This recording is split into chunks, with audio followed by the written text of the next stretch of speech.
El Señor esté en el corazón de todos ustedes. Proclamación del Santo Evangelio según San Juan.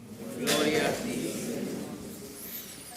En aquel tiempo se encontraba enfermo Lázaro en Betania, el pueblo de María y de su hermana Marta. María era la que una vez ungió al Señor con perfume y le enjugó los pies con su cabellera. El enfermo era su hermano Lázaro. Por eso las dos hermanas le mandaron decir a Jesús: Señor, el amigo a quien tanto quieres está enfermo.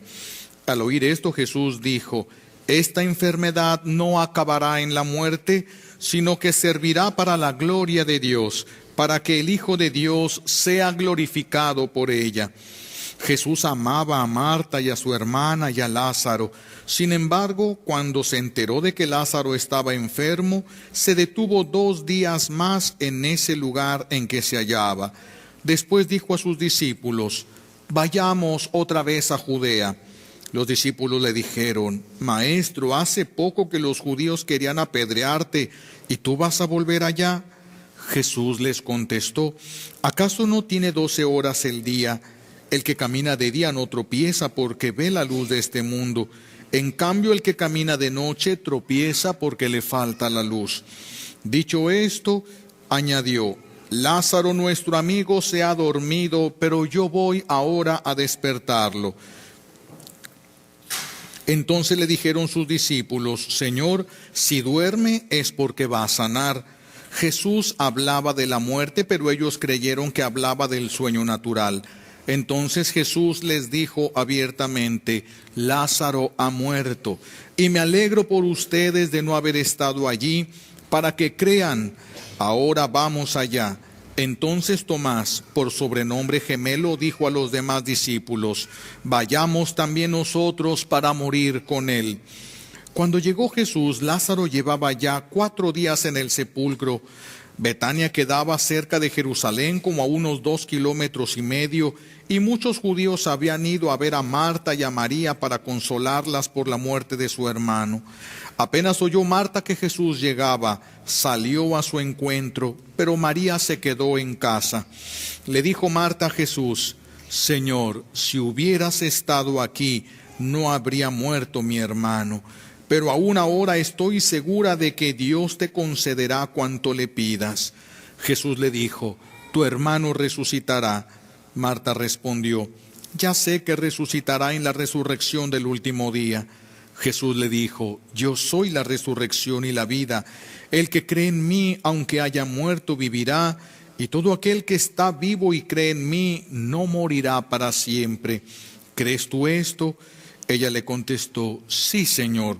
Creo firmemente que tú eres el Mesías, el Hijo de Dios, el que tenía que venir al mundo. Después de decir estas palabras, fue a buscar a su hermana María y le dijo en voz baja: ya vino el Maestro y te llama. Al oír esto, María se levantó en el acto y salió hacia donde estaba Jesús, porque él no había llegado aún al pueblo, sino que estaba en el lugar donde Marta lo había encontrado. Los judíos que estaban con María en casa, consolándola, viendo que ella se levantaba y salía deprisa, pensaron que iba al sepulcro para llorar allí y la siguieron.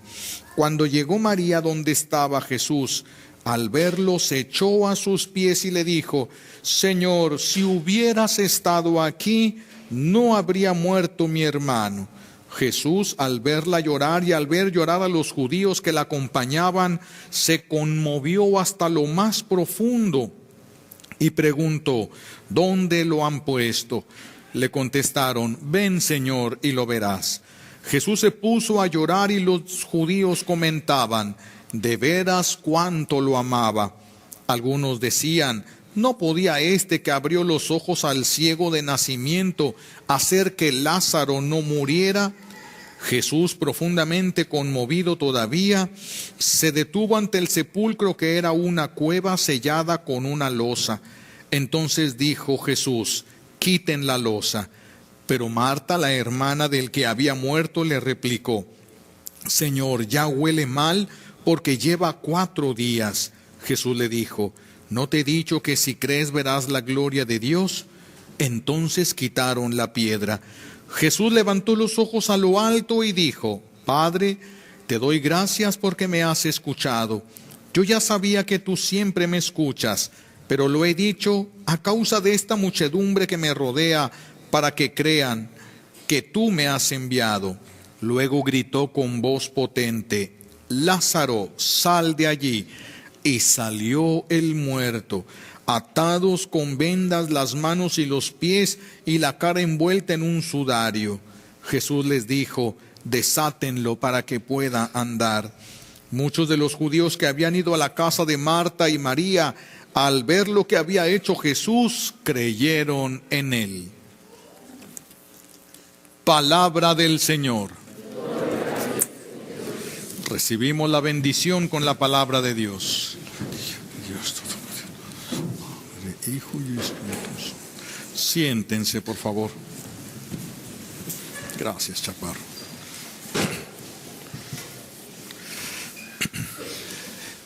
Ven.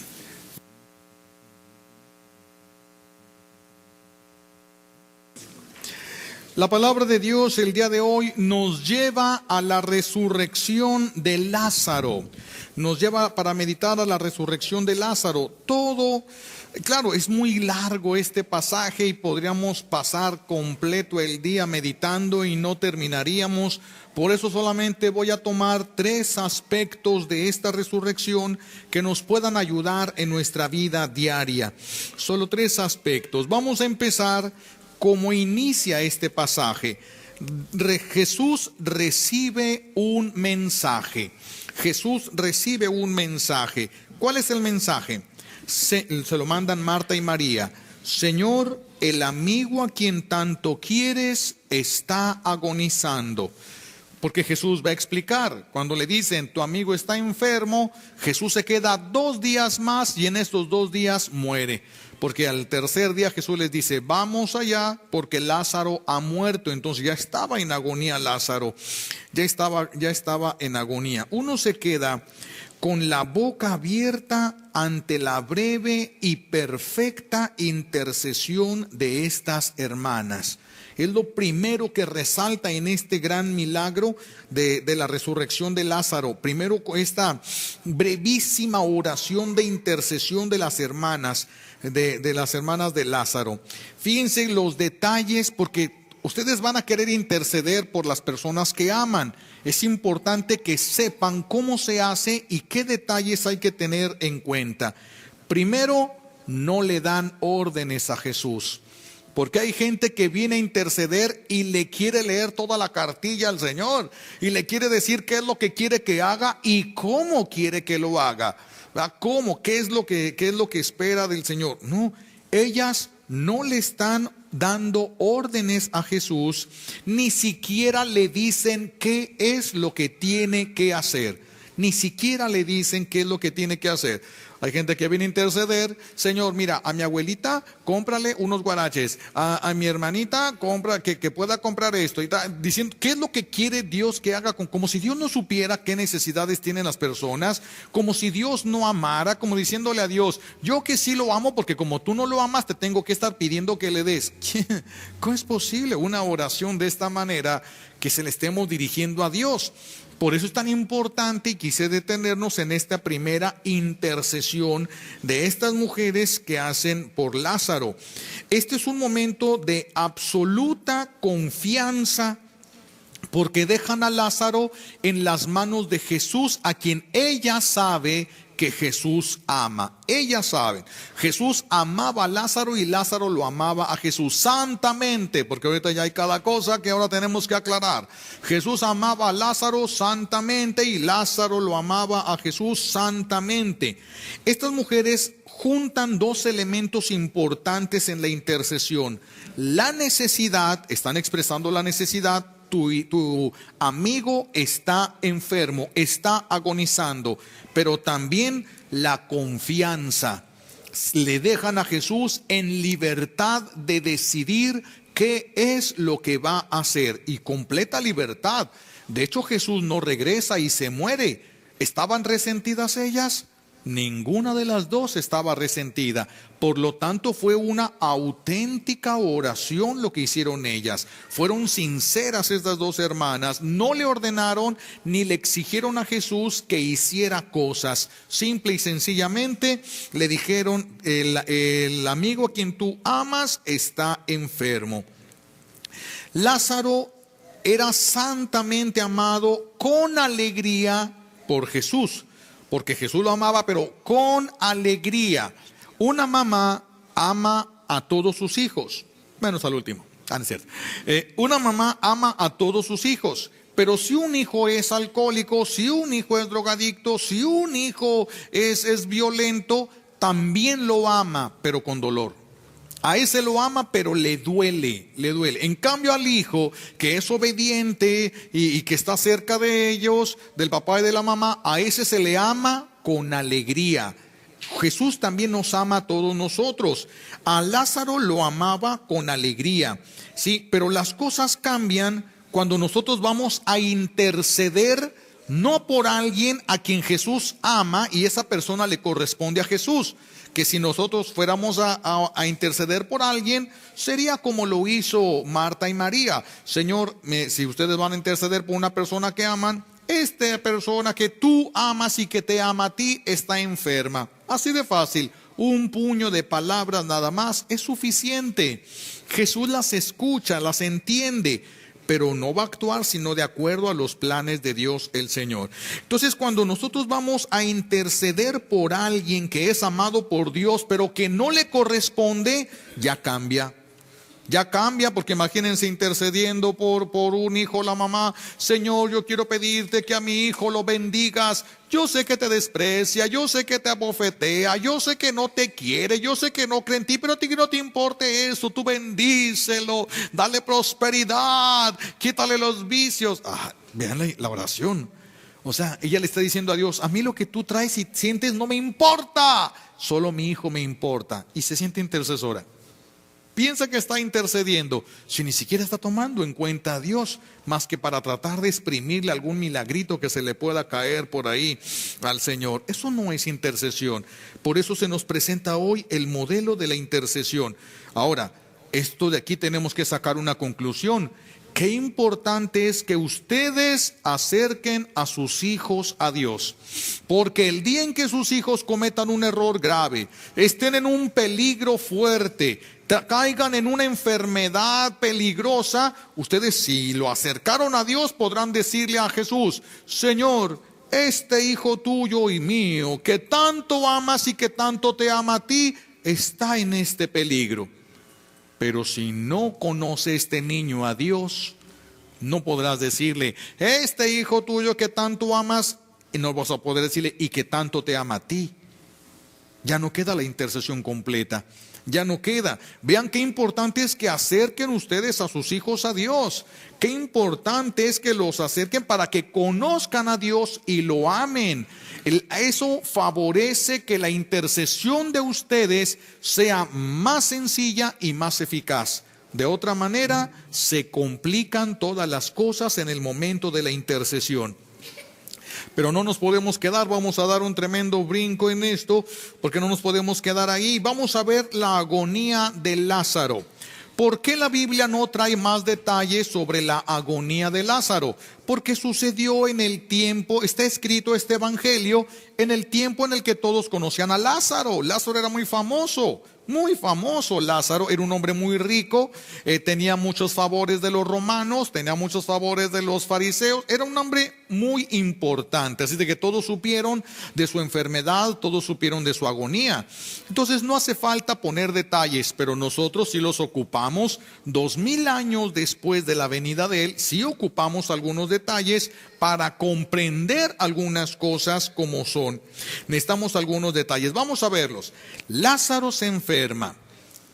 Jesús tiene muchos enemigos, están celosos y envidiosos, todos los fariseos, los escribas, el sumo sacerdote, todos están en contra de Jesús, están buscando la manera de hacerle daño. Lázaro se enferma, Jesús lo visita, pero no lo sana, y lo visita, era su amigo, pero no lo sana. Hay cosas que Dios quiere hacer, pero no las hace porque va siguiendo un plan perfecto. Y entonces este hombre se enferma, dice la tradición, esto no está escrito, que Lázaro se enfermó muy fuerte de las piernas, se le empezaron a podrir, dicen que parecía como si hubiera tenido lepra, de lo deteriorado que quedó su cuerpo y lo podrido que estaban poniéndose sus piernas, y no había qué medicina le pudiera ayudar. ¿Por qué? Porque así es como Dios quería que pasaran las cosas. Así es como Dios quería. Y entonces, antes de que llegara el momento de la muerte de Lázaro, ya estaba semipodrido ese hombre, casi podrido, antes de que llegara el momento de la muerte. Por eso muere en circunstancias verdaderamente lamentables, verdaderamente lamentables. Los judíos van a visitar a Marta y a María cuando Jesús muere, algunos para consolarlas, otros para escupir su veneno. A ver, dicen que anda sanando gente por allá, pero ni estaban enfermos aquellos. Miren, esta es una enfermedad real. ¿Por qué no lo sanó? Es su amigo y no lo sanó. Esta sí es una enfermedad real. Por su propia boca Dios los va a hacer caer. Esto empiezan a atacar, empiezan a decir, a escupir el veneno que traían contra Jesús. Además, decían que Jesús había resucitado a la hija de Jairo. Y entonces estos dicen, ¿qué resurrección? No estaba muerta. No, hombre, nomás de que se desmayó y dijeron que estaba muerta y la resucitó. Entonces, para probar Jesús, esto Dios lo permite para que Jesús pruebe que es el Hijo de Dios. En la primera lectura del profeta Ezequiel, escuchamos que el Señor le dice al pueblo de Israel: cuando yo te saque del sepulcro, te levante del sepulcro y te saque del sepulcro, te dé vida y te saque del sepulcro, sabrás que yo soy. Esto es lo que va a hacer Jesús. ¿Qué significa? Que Él es el cumplimiento de la promesa, por lo tanto Él es Dios.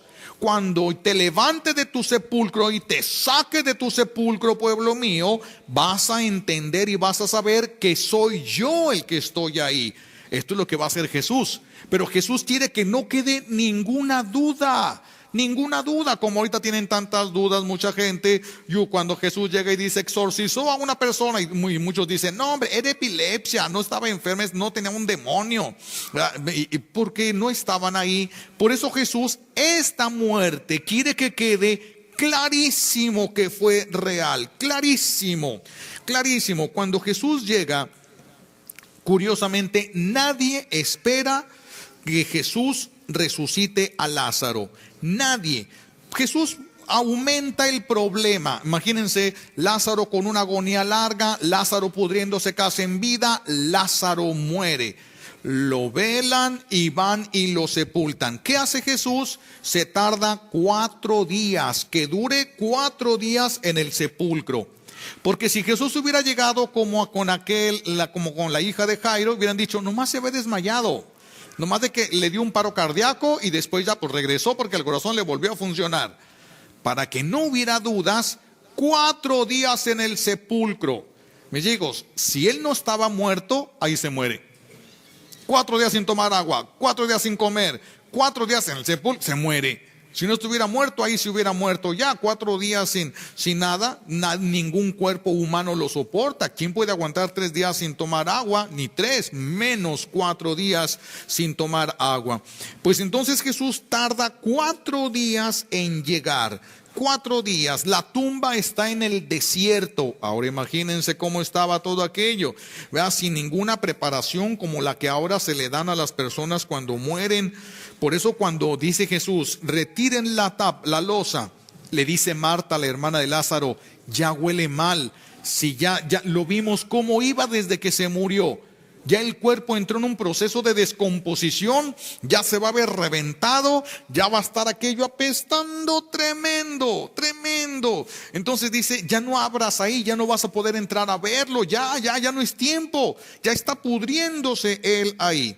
Y le dice Jesús, ¿que no te he dicho que si crees verás la gloria de Dios? Repito, nadie pensaba que Jesús fuera a resucitarlo. ¿Por qué? Porque la resurrección de la hija de Jairo, la resurrección de aquel joven que tenía nada más a su mamá y era una mujer viuda con ese hijo único y se le muere, y cuando Jesús llega y ve a todos llorando, se compadece, detiene a los que llevan al panteón a ese cuerpo y lo resucita y se lo entrega vivo a la mamá. Pero todos dicen, no estaba muerto, no estaba bien muerto. Entonces Jesús necesita que quede ni una duda, que no quede ni una duda en esto. Por eso nadie cree que va a haber una resurrección. Ya está podrido. ¿Cómo va a resucitar? Ya está descompuesto el cuerpo, reventado el cuerpo. Ni los apóstoles lo creen, ni las hermanas de Lázaro lo creen, ni los discípulos. Nadie cree en la resurrección. ¿Esto por qué quedó escrito? Porque todavía hoy en día hay personas que han caído en vicios tan graves, en perversiones tan profundas, que piensan que están tan podridos por dentro que Dios ya no los puede resucitar. Piensan que están tan dañados por dentro que ya Dios puede ayudar a otros que están menos peor que él, menos peor que ella. Pero ya alguien que ha caído tan bajo y que ha hecho cosas tan fuertes, como si Dios ya no pudiera. Esto fue escrito para que nos demos cuenta que no importa hasta dónde hayas caído, si quieres salir, Dios te puede levantar. No importa hasta qué grado de putrefacción hubiéramos llegado, pero hay una condición que vamos a ver más adelante. Hay una condición para poder recibir tan grande gracia, tan grande gracia. Las palabras, vamos a brincarnos ahorita rapidísimo a las palabras de estas hermanas, las que le dicen a Jesús: Señor, si hubieras estado aquí, no habría muerto mi hermano. Es una verdad profunda, es algo que tiene que movernos el tapete también a nosotros, es un mensaje dirigido a nosotros. Esto, Señor, si tú hubieras estado aquí, no hubiera muerto mi hermano. Es un grito desgarrador que hoy tendríamos que seguirlo escuchando o pronunciando. ¿Cuántos matrimonios hay ahorita en estos tiempos? Matrimonios que fracasaron, que se derrumbaron, que se acabaron, que terminaron, pero no solamente una vez. Hay quienes han rebotado 4 o 5 veces buscando no sé qué, andan de un lado para otro, y estas palabras son las que nos darían la luz. Si Jesús hubiera estado allí, ese matrimonio no se pierde. Si Jesús hubiera estado allí, esa familia no se pierde. Ese matrimonio no hubiera muerto si Jesús hubiera estado allí. Hay ahorita muchos jóvenes, muchos adolescentes, ahorita sobre todo, que están cayendo en una depresión tan profunda que se están suicidando, o por el acoso cibernético. Ahorita está aumentando mucho los suicidios porque a través del internet están lanzando muchas cosas los adolescentes, y hay adolescentes que son muy frágiles, muy débiles y han terminado suicidándose. Hace unos días acaba de suicidar una muchachita de 17 años porque no aguantó lo que se llama el ciberacoso, ¿verdad? Es que le sacaron fotos a ella y la pusieron como de lo peor, y no aguantó y se suicidó. No aguantó y se suicidó. ¿Cuánta gente tenemos ahorita así? Aumentó el 25% de suicidios en este año. 25% de suicidios, eso es demasiado. ¿Cuántos muchachos están cayendo en drogas? ¿Cuántos están cayendo en alcohol? ¿Cuántos están cayendo presos de la pornografía? Y volvemos a sacar estas palabras. Si Jesús hubiera estado allí, esta persona, este muchacho, esta muchacha no cae. Si Jesús hubiera estado allí, no hubieran caído en eso. Si Jesús hubiera estado allí, si tan solo la familia le hubiera dado un poquito de tiempo a Dios, un poquito de tiempo para orar en familia, para llamarlo, para invitarlo a la casa, si se hubieran dado un tiempo para confesarse, un tiempo para comulgar, por lo menos en domingo, para invitar a Jesús, no hubieran pasado las cosas que están pasando y no estuvieran sufriendo las familias lo que están sufriendo. Si Jesús hubiera estado allí, si Jesús hubiera estado allí. Pero desde el principio, porque algunos dirán, pero yo ahora que me acerqué a Dios me ha ido peor. Es que tú empezaste a construir sobre la arena de tus propios criterios. No empezaste a construir desde la piedra firme de los criterios divinos, sino desde tus propios conceptos humanos. Por eso es que no tiene cimentación la casa. Eso no puede permanecer, no puede durar. Tiene que estar fundamentado todo. Si desde el principio le hubieran dado a beber a sus hijos del agua buena de la gracia de Dios, por supuesto que tendrían hijos fuertes, por supuesto que tendrían hijos santos. Pero como no les dieron a beber sino lo del mundo, pues claro, les dieron a beber aguas de charco, pues claro que trae la panza llena de animales el chamaco, pues ¿qué más quieren que suceda? Fue lo que construiste, eso fue lo que construiste. Que si Jesús hubiera estado allí desde el principio, no estaríamos sufriendo como estamos sufriendo ahora. Vean la importancia de que los hijos conozcan a Dios y se acerquen a Él, para que estando cerca de Jesús, el Señor nos da luces, el Señor nos ayuda a entender las cosas. Pero bueno, para que no se nos haga, nos vamos a brincar ahora a la resurrección misma, al gran milagro de la resurrección. Jesús se para enfrente de la tumba de Lázaro, les pide que abran la losa. Ellos ya saben, le dijeron, no, ya huele mal, retiren la losa. Y Jesús grita con voz potente, es una orden. Ni agarró ramas de pirul para pasarle por todo el cuerpo ahí a Lázaro, ni agarró un blanquillo para pasárselo por la cara, quitarle todo. No, es que esas no son cosas de nosotros. Cuando es algo de Dios, no necesita de esto. Dios solamente ordena. Levanta la voz Jesús y con voz potente ordena: Lázaro, sal fuera. Es lo único que hace. Lázaro, sal fuera. Y Lázaro escucha la voz de su amadísimo y amigo Jesús. Escucha la voz de su amadísimo amigo. Cuando los judíos morían, los embalsamaban, les ungían aceites de olor agradable y les ponían vendas, lienzos en los brazos, en las piernas, en el cuerpo, y un sudario que le cubriera toda la cara. Cuando Jesús le grita a Lázaro, Lázaro ni siquiera se esperó a quitarse los lienzos, no se esperó a nada. Imagínense, le hubiera dicho Jesús a un adolescente que dijera, ay, espérate poquito, me tengo que peinar, cabello por cabello y piso, porque cómo me van a ver, qué van a pensar. No, hombre, Lázaro, lo que le importó quién estuviera o no estuviera, oyó la voz de Jesús, se levanta y sin quitarse nada, no quiso perder el tiempo, sigue de dónde viene esa voz, y ahí es como encuentra la salida. Sale el que estaba muerto, ahora sale vivo. Ahora sale vivo. Lázaro había resucitado para asombro de todos. Lázaro tenía vendadas las piernas desde antes de morir porque ya se le estaban pudriendo, parecía leproso. No tenía lepra, pero sí lo parecía.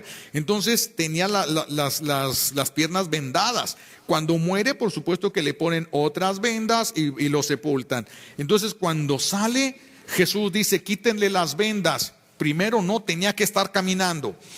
Si nada más se hubiera despertado, no hubiera podido ni moverse. 4 días sin comer ni tomar agua. Imagínense nada más. Sin embargo, se levanta. Las piernas no lo habían sostenido cuando estaba vivo, y ahorita sale caminando. Sale caminando y Jesús dice, quítenle las vendas. Le empiezan a quitar todo y las piernas sanas.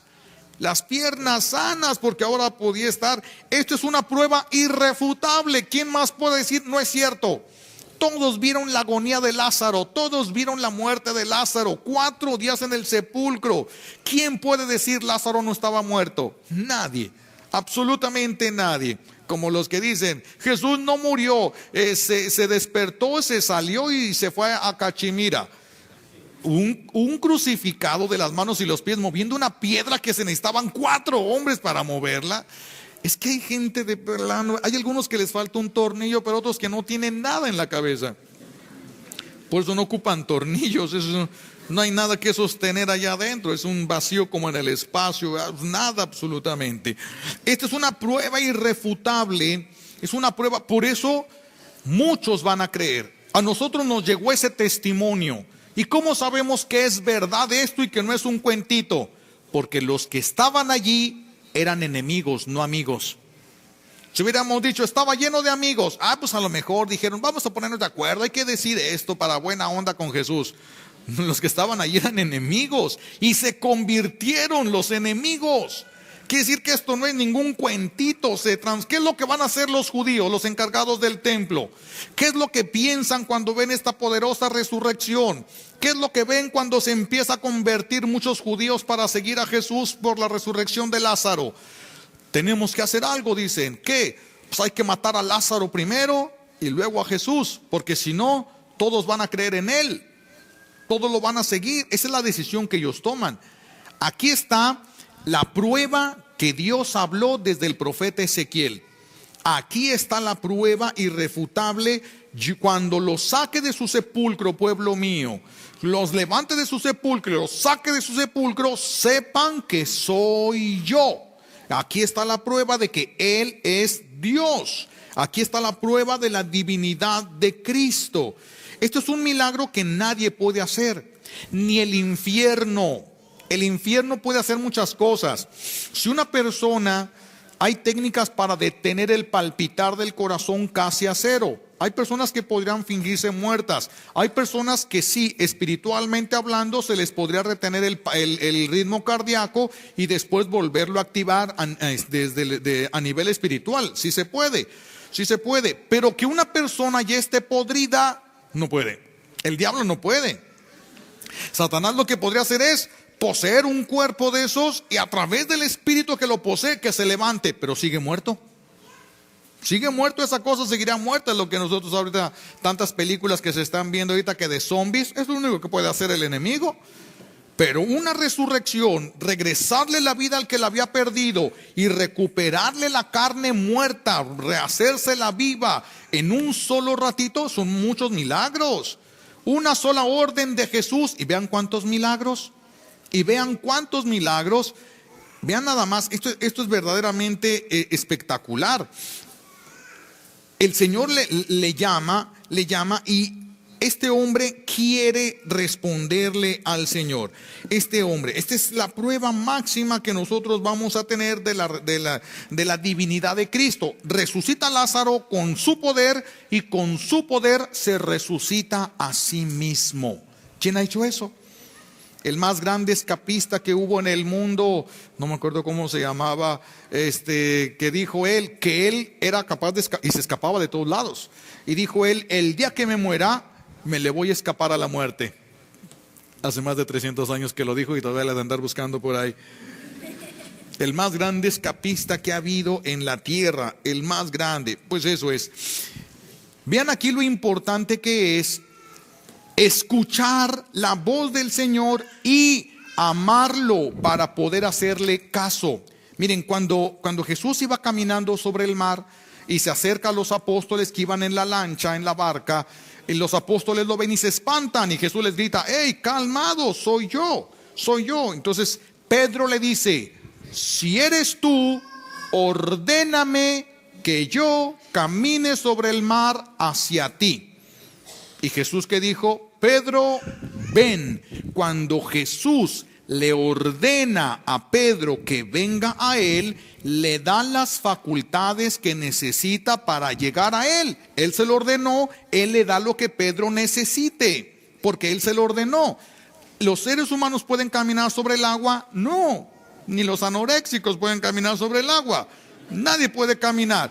Pero Jesús le dijo a él, ven. Y con la orden le da las facultades. Pedro se baja de la barca y empieza a caminar. ¿Cuántos pasos dio? No sabemos. No sabemos, pero Pedro caminó sobre el mar. Ahora, ¿caminaron todos los apóstoles ese día sobre el mar?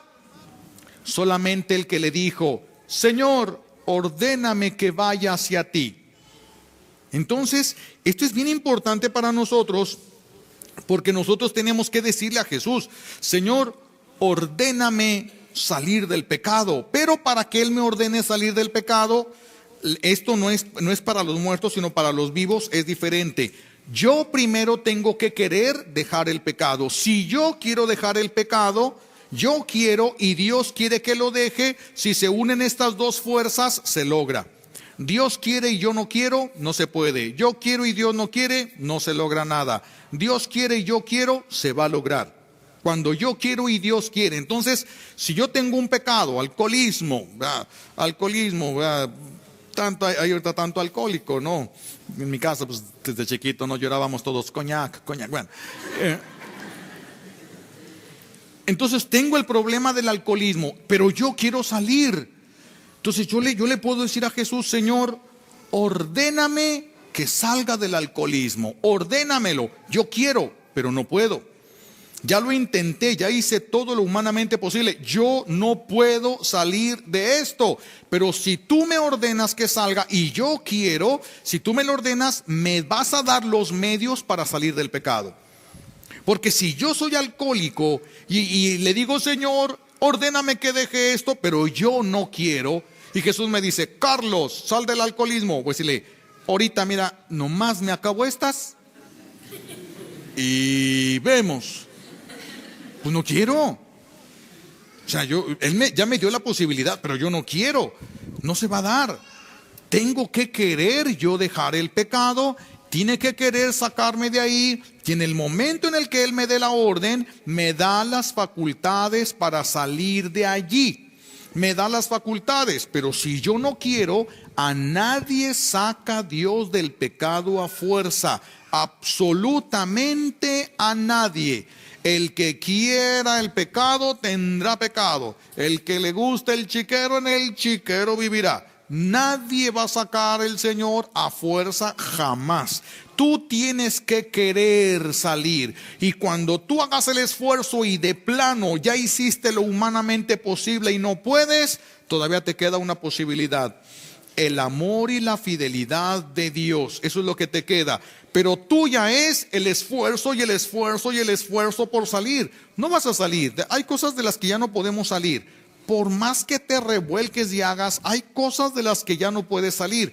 Pero si Dios te lo ordena, si Jesús te lo ordena, sí puedes. En ese momento se abre la posibilidad para ti. En ese momento se abriría la posibilidad para ti.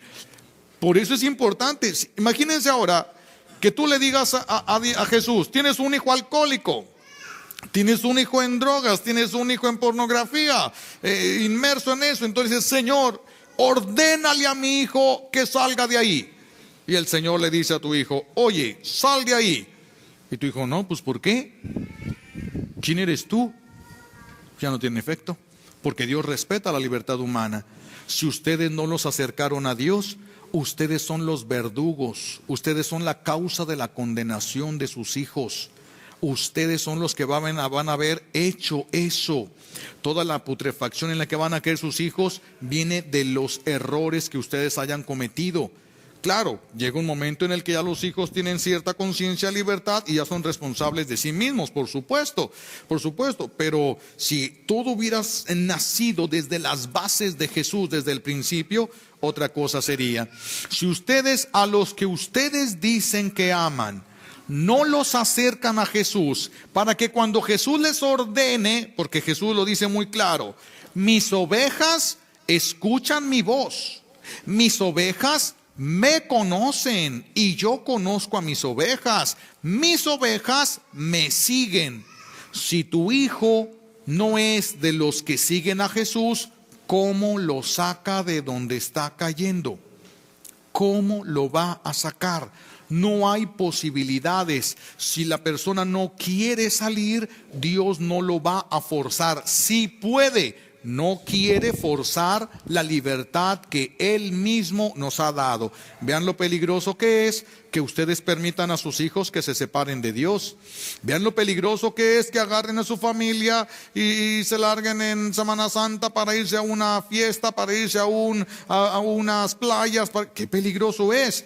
Estás separando a tu hijo de Dios. No va a conocer esa voz y va a llegar el día en el que tú no vas a poder hacer nada y ellos no van a querer seguir esa voz porque no la van a conocer. Por eso ustedes serán los que los habrán destruido. Los que los amaron, dice la palabra de Dios, los padres entregarán a sus hijos a la muerte. Esta es la forma como se cumple esa profecía. Pues hace 2000 años que sucedió este milagro, esta resurrección de Lázaro, y todavía nadie la puede igualar. Nadie ha resucitado a un hombre sepultado 4 días, ni con todas las preparaciones que ahora se les hacen. Nadie, absolutamente nadie lo ha hecho hasta el día de hoy. Por eso, ¿cuántas palabras utilizó Jesús para esto? 3. Y una era el nombre de Lázaro. Lázaro, sal fuera. Y con 3 palabras ya está todo hecho. Con 3 palabras. Una palabra que nos diga a nosotros. ¿Se imaginan? ¿Por qué creen que en cada celebración eucarística el sacerdote levanta ya la hostia consagrada y dice: este es el Cordero de Dios que quita el pecado del mundo? Y ustedes contestan: una palabra tuya bastará para sanarme. Sí, es cierto. Una palabra ocupas. Una palabra. Y si tú quisieras salir, con una palabra de Él sales. Si tú quieres. Porque si no quieres, ni 2 palabras del Señor. A menos que te corte el hilo y entonces no te quede más que caer arrepentido llorando antes de morirte, igual que Lázaro, ¿verdad? No te quedaría de otra. Pero por eso, cuando estamos en la Santa Misa, como ahorita, dentro de un momento se va a hacer la consagración y voy a tomar yo a Jesús y se los voy a enseñar. Jesús, Dios con nosotros bajo la forma sacramental de pan, y les voy a decir: este es el Cordero de Dios. Y verdaderamente una palabra suya que no tiene que ser pronunciada por su boca, no tienes que oírlo con tus oídos, porque el Señor tiene 1000 maneras de hablar y comunicarse con nosotros. Él sabrá cómo, Él sabrá cuándo, Él sabrá qué. Pero cuando se les diga: este es el Cordero de Dios, y si ustedes lo dicen con toda verdad, y no solo con verdad, sino que le dicen: llámame, ordéname que salga de esto para poder salir, ordénamelo tú, y vas a recibir las gracias que ocupas para salir del pecado, del conflicto, de la enfermedad, de lo que sea. De lo que sea, el Señor tiene poder para eso. Una sola palabra bastará para sanarte. Cuando le dice a aquel leproso: Señor, si tú quieres, puedes sanarme. Una palabra, solo dijo: quiero. Ya, quedó sano el leproso. Una palabra, eso es verdad. Pero hay que creerlo. Y hay que trabajar primero el deseo de querer salir del pecado. Si no lo trabajas, no va a haber una palabra para ti. Porque Dios no hace cosas inútiles. Dios no me va a mandar una ayuda para algo de lo que yo no quiero ser ayudado. No me va a mandar una ayuda para lo que yo no quiera ser ayudado. Que los invito a que reflexionen en esta semana que nos queda antes de entrar a la Semana Santa.